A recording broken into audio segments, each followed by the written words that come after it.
most universities probably require some form of experiences. Like, why did you choose MBA and maybe not MIS or MEM? What a lot of people don't know is many universities are including STEM designated majors in MBA. How expensive is Drexel? Like, what's the total tuition fees? And then what would be the cost of living? For international students, it is recommended to do at least 15 months because doing 15 months would give me an opportunity to do the summer internship. Obviously, it's a big amount. Did you end up taking a loan for this? You also had scholarship from Drexel. How did you get that? Because you are an undergrad, you didn't have any work experience, and you're going for MBA. So that's also slightly red flag that why is someone going for MBA when they don't have any experience?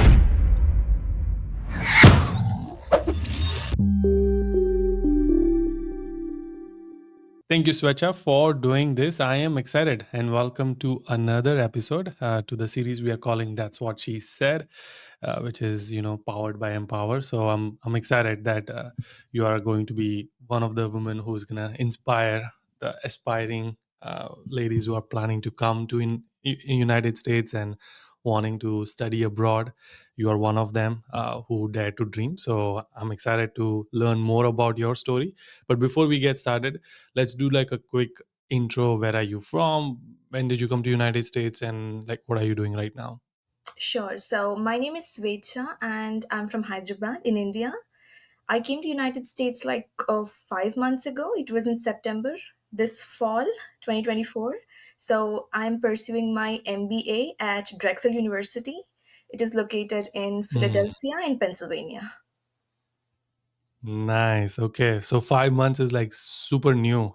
Yes. Like you just, it feels like you just landed. But I'm assuming you already feel like you have gotten gist of everything now. Yeah, I feel like it's getting better every day, meeting new people, getting adjusted to the city. It's like good. Nice. Okay.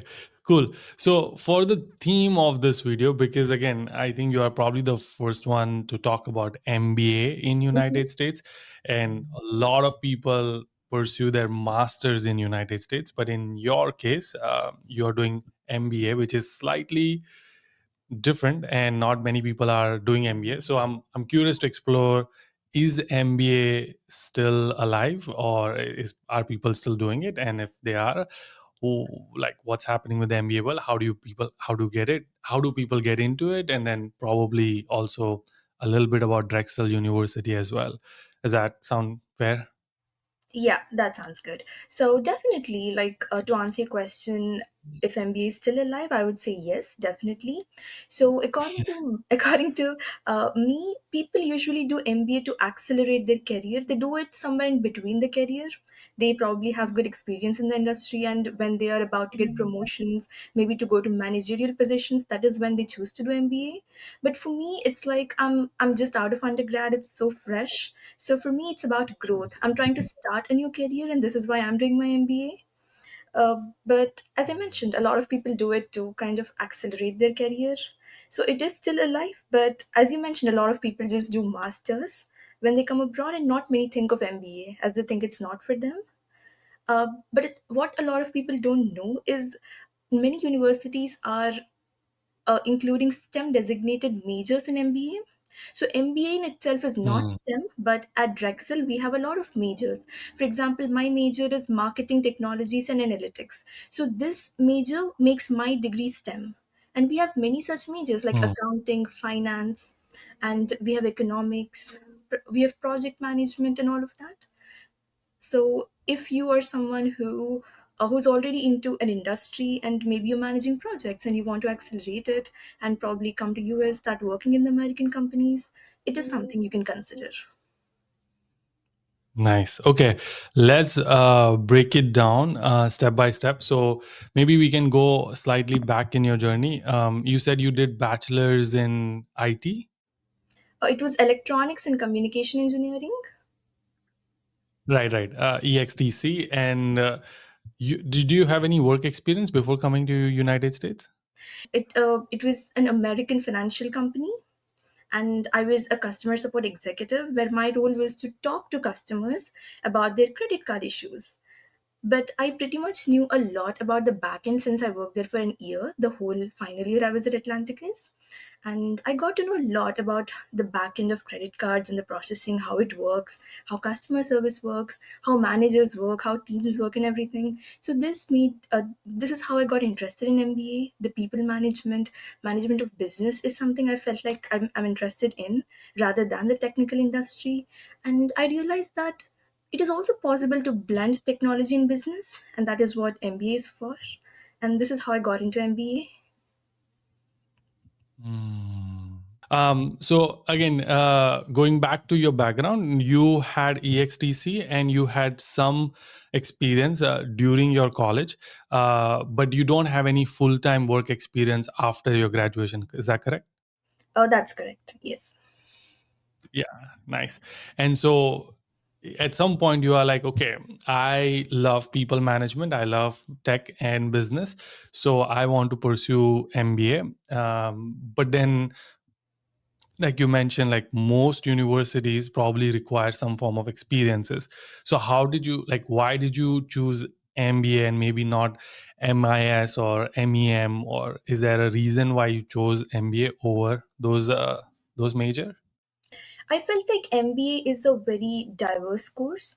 It has a lot of majors and it lets you explore a lot of different fields. So I did not go to business school for my undergrad. I went to engineering school, and business topics Hmm. are super new to me. There are a lot of classes which I'm taking for the first time. Like we had supply chain management, like finance, accounting, and like classes on leadership.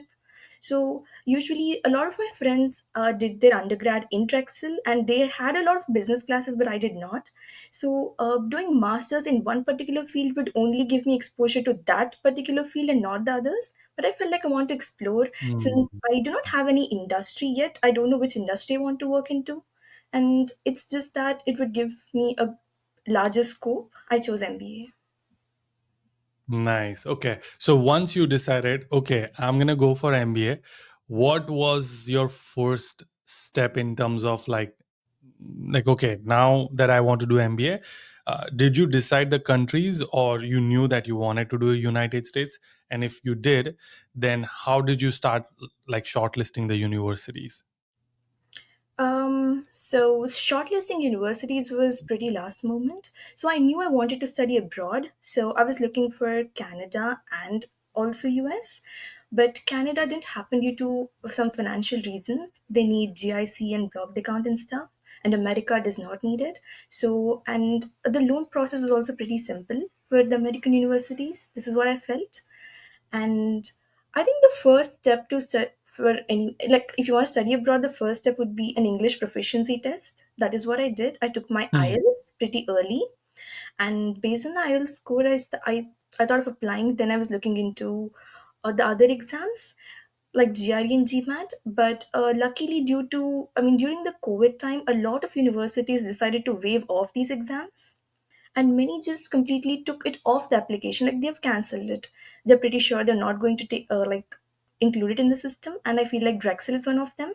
They did not need any other exams apart from my undergrad transcripts and the English proficiency test, and they just needed Hmm. maybe one letter of recommendation along with the statement of purpose. It was like a pretty straightforward process. And Drexel was actually usually the other universities, the admission process closes for international students earlier compared to domestic students. But Drexel was open for a really long time. So I was thinking I could do this maybe in the Jan intake, in the winter intake 25, because I just graduated. I felt like maybe I need some time. So I was also working. So Drexel was open luckily, and I was like, okay, fine, let me just apply. And I got it. So I did not apply to a lot of universities. I just applied to Drexel and one other university called University of Scranton just for backup, but I got into Drexel.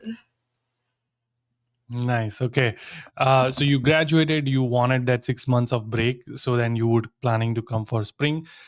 In terms of applying, you thought like a lot of universities, obviously the deadline was gone. You found Drexel online and you applied for it.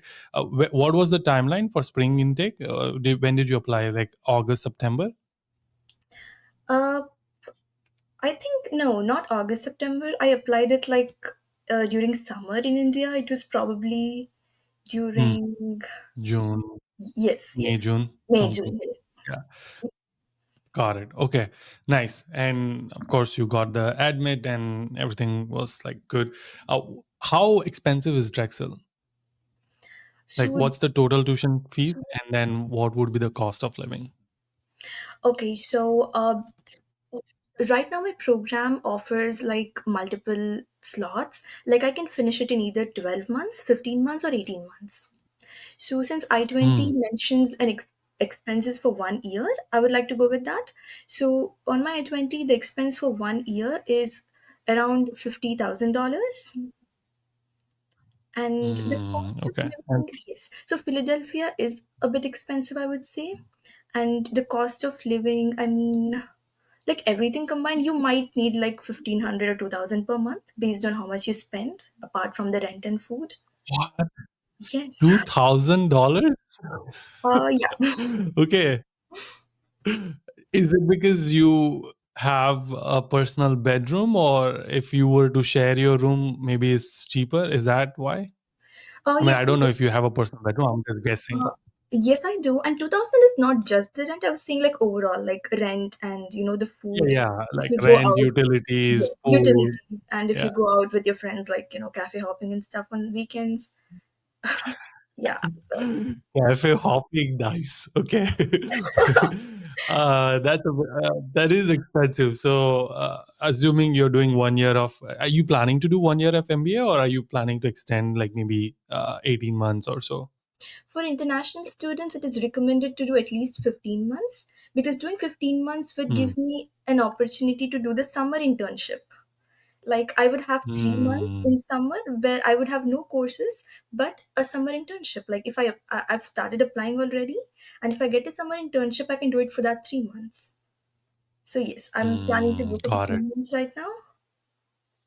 Nice. Okay, so if we take an average of what you said, $2,000 of an monthly expense, so that would be roughly 30,000 or so, and then 50,000 is your total tuition fees. I guess it's not the tuition fees; it's the I-20 amount, which would include the cost of living. So maybe it's slightly cheaper. So overall, your cost would be roughly anywhere 60,000 or so. Is it sounds like it? I Yes, could be wrong, but would you agree?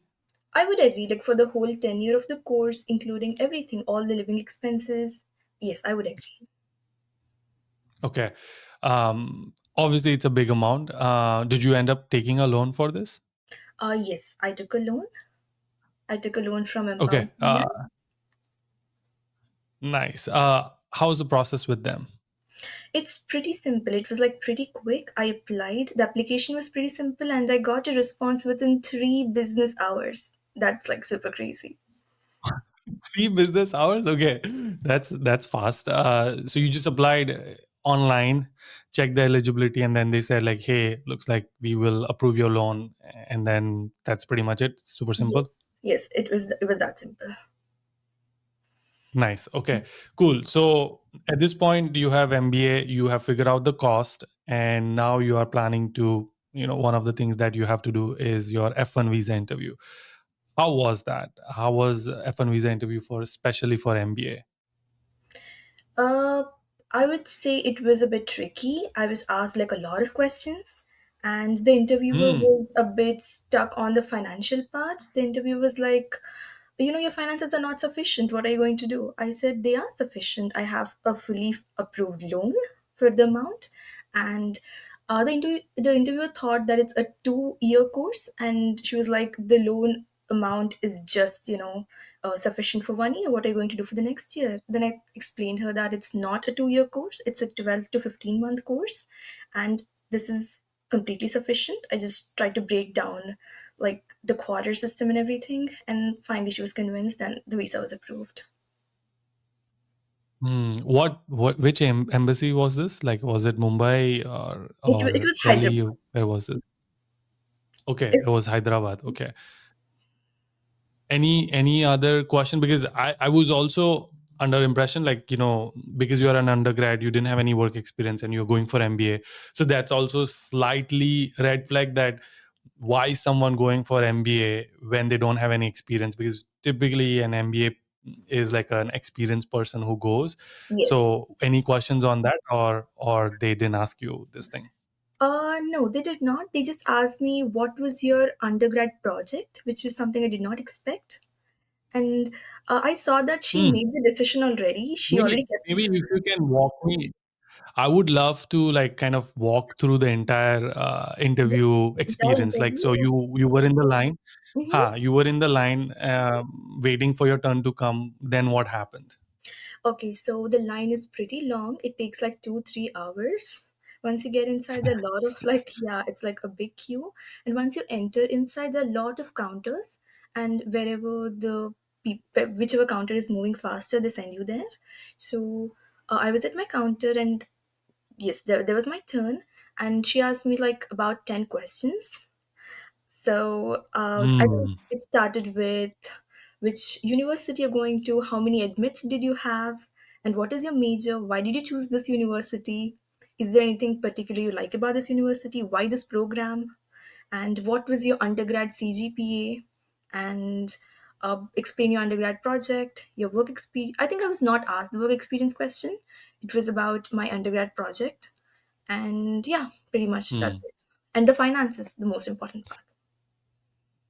Yeah, and the undergrad project, like, did you had to explain what was your undergrad project? Yes, it was an electronics based project, so I was using a lot of electronics terms to explain her, and she was like, I did not understand. Explain me in simple terms, just explain me the input and output. And I did, and she was convinced.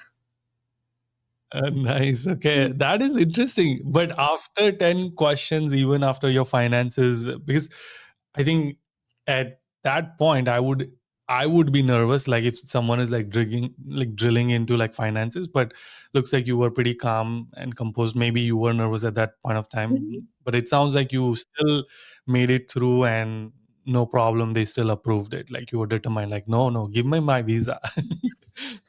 So yeah, I was nervous, but I felt like I was maintaining that composure. I did not show that I was nervous. So I felt like confidence is the Hmm. key. You have to be confident. If you feel like if like the questions that they were asking, they were like your finances are not sufficient. And if you like feel nervous at that point and think about it, and that could be like a red flag for us. But yes, I was pretty confident Hmm. that my finances are sufficient. They could be not, but still I was confident. So yes, it went through. Nice. Okay. And then I know you mentioned that you also had scholarship from Drexel. How did you get that? Or and how much is that scholarship? So the total scholarship is $18,000, and that was reduced from my tuition. And that happened pretty Hmm. much immediately after the interview. We don't really have to apply for any scholarship. This is more like the entry scholarships that they give you. So after my interview, I was automatically assigned the scholarship. When you say interview, what do you mean? Like, oh, so is it because it's MBA, they always do an interview? Is that what you mean? Yes, they do. Like, I had an interview after my application was approved. I received an email, Hmm. and they send us like slots. We can pick whichever slot is convenient for us. So I did that, and I had like a 15-20 minute interview. And after that, they sent me the admission offer, the decision. And admission came with the scholarship. Yeah, Like, with bhai, the kidhar mat scholarship. jana? Please come to us. Uh, yeah, so that's what that's typically when the scholarship comes, that just means like we like this student a lot, she is great for our school, and the only way for us to like lure her in is like to give some scholarships. Mhm. That's like a university style of saying like, don't go anywhere else, please come to us because you are great. Yes.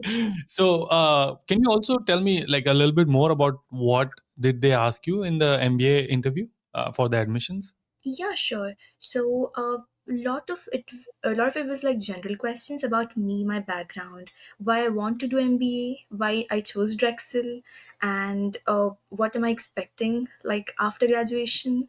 And they also asked me a few questions. Like they gave me a few situations. They were like, "Okay, fine, you are working in a team, and someone from your team is not contributing enough. So, what would you do as a team member?" This was one of the questions, Hmm. and the other question was, imagine you're struggling with one of the subjects, though you're very good with quantitative work and stuff, but you're struggling with one of the subjects. What is it that you would do at Drexel to overcome that struggle? This was also one of the questions. So a lot of behavioral type of questions. Yes, yes, that's right. Got it. Got it. Okay. Nice. Sweet. So at this point, you have figured out Drexel. You have done the admission process. You got the scholarship. You finished your F1 visa interview. Now is the time when you are landing. This was just 5 months ago. Where did you fly in from, and then where did you land? I'm assuming you landed in Philly, or is it JFK? No, it was Philadelphia. So I flew Qatar Airways, and it was from Hyderabad, and I had layover in Qatar, and from there it was American Airlines to Philadelphia. Nice. Okay. What about living situation? Did you have all of that figured out before coming or after landing?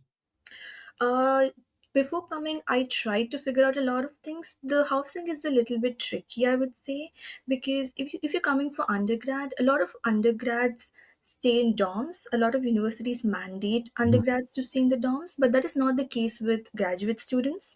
And also, the dorms are pretty expensive, so people don't choose. Drexel dorms are like really expensive, so people choose off-campus housing, and it's a little difficult to find it. A lot of like student accommodations are expensive, so uh, How but did you find it? I joined a few WhatsApp groups at Drexel. I found people on Reddit Mm. who could, like seniors who could, give me invites for WhatsApp groups.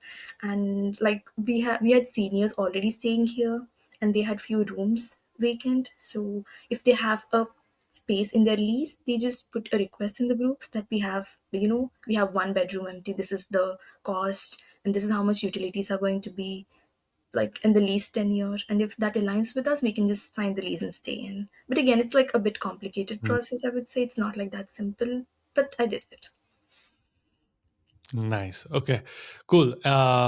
Any culture shocks? As soon as you landed, you came out from Philadelphia, went to your apartment. Any first week, like, oh my gosh, this is something I never thought, or like any new things that you were going through, and if they were, what were they?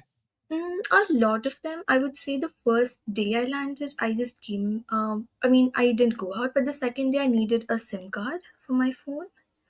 So I just went out. I Mm. didn't like I had no route. I just took few screenshots when I was at home to know the route.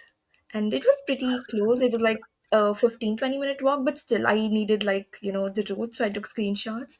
And then Yeah.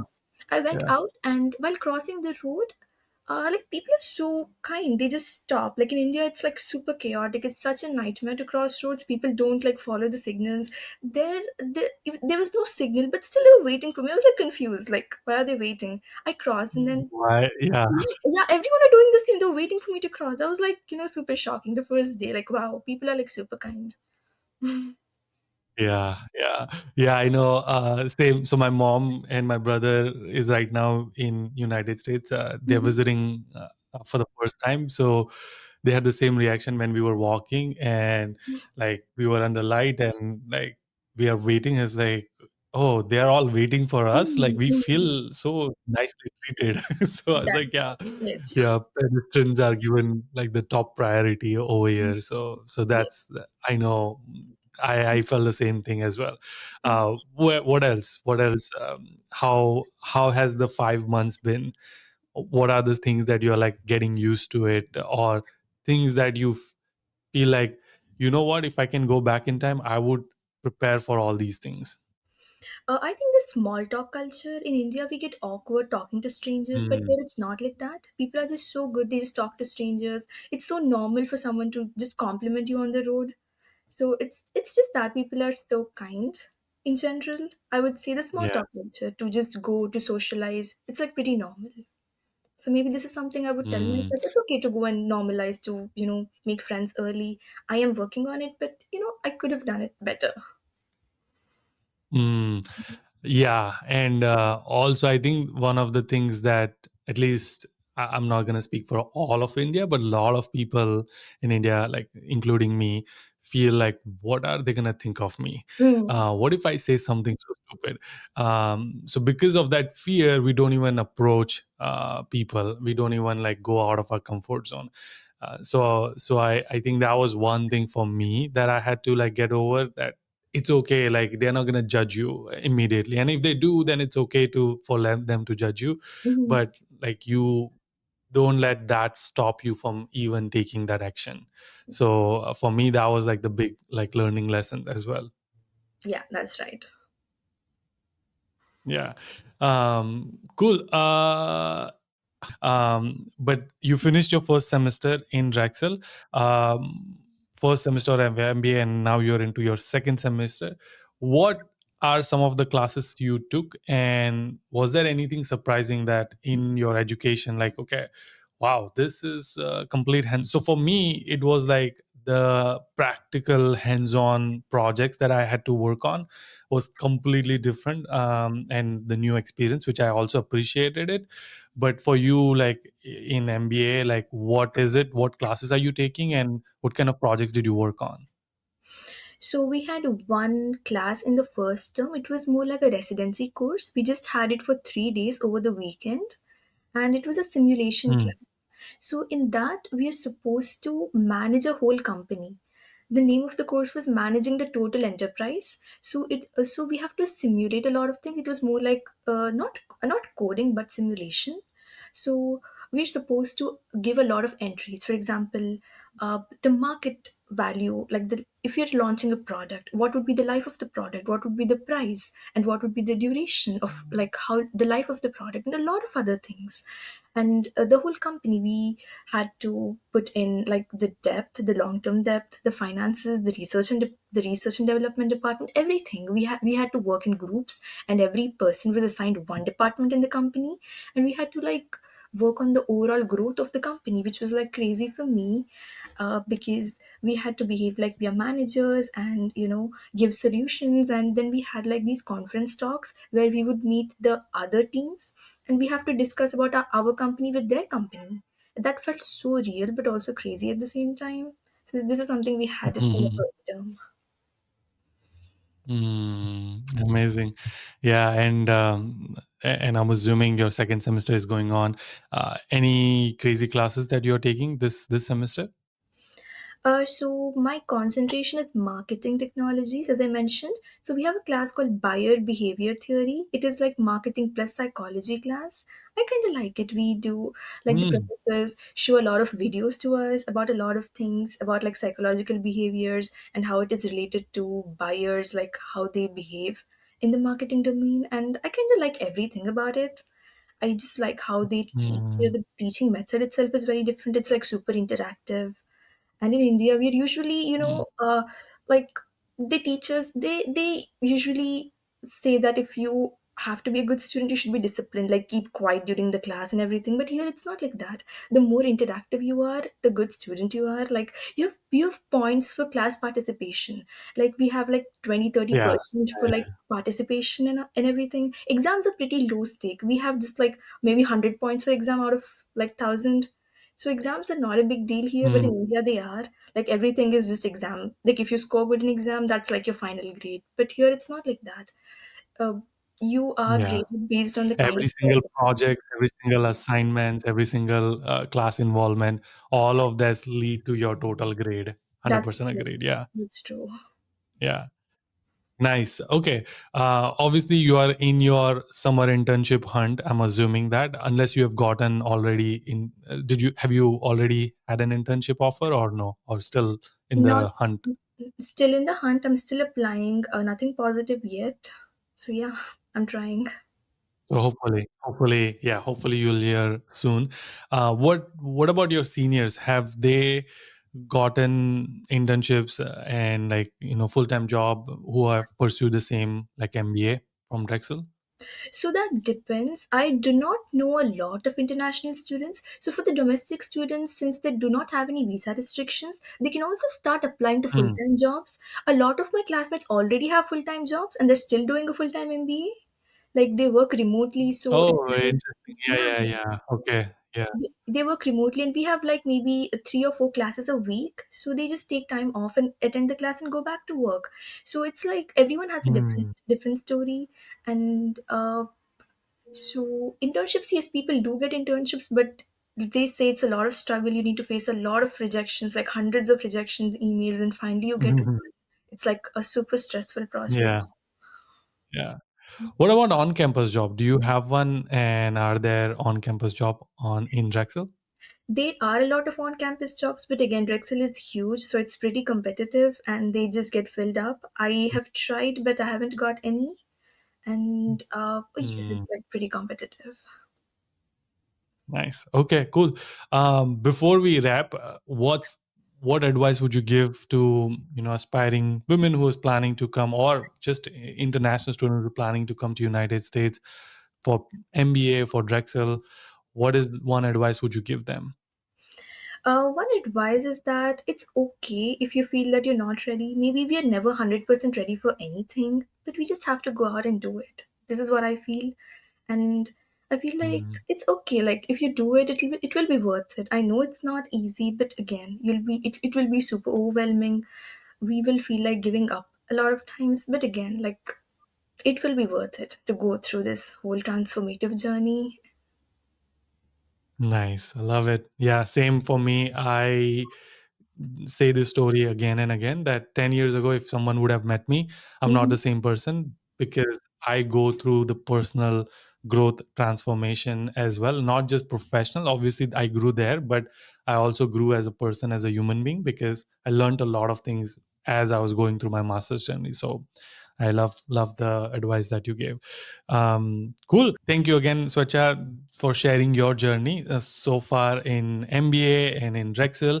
I can't wait to like see what you do and end up doing. And hopefully, who knows, I might be in Philadelphia and we will do another episode. But until our next one, Keep smiling, keep hustling. Thank you so much, Yuri. It was such a uh, pleasure talking to you.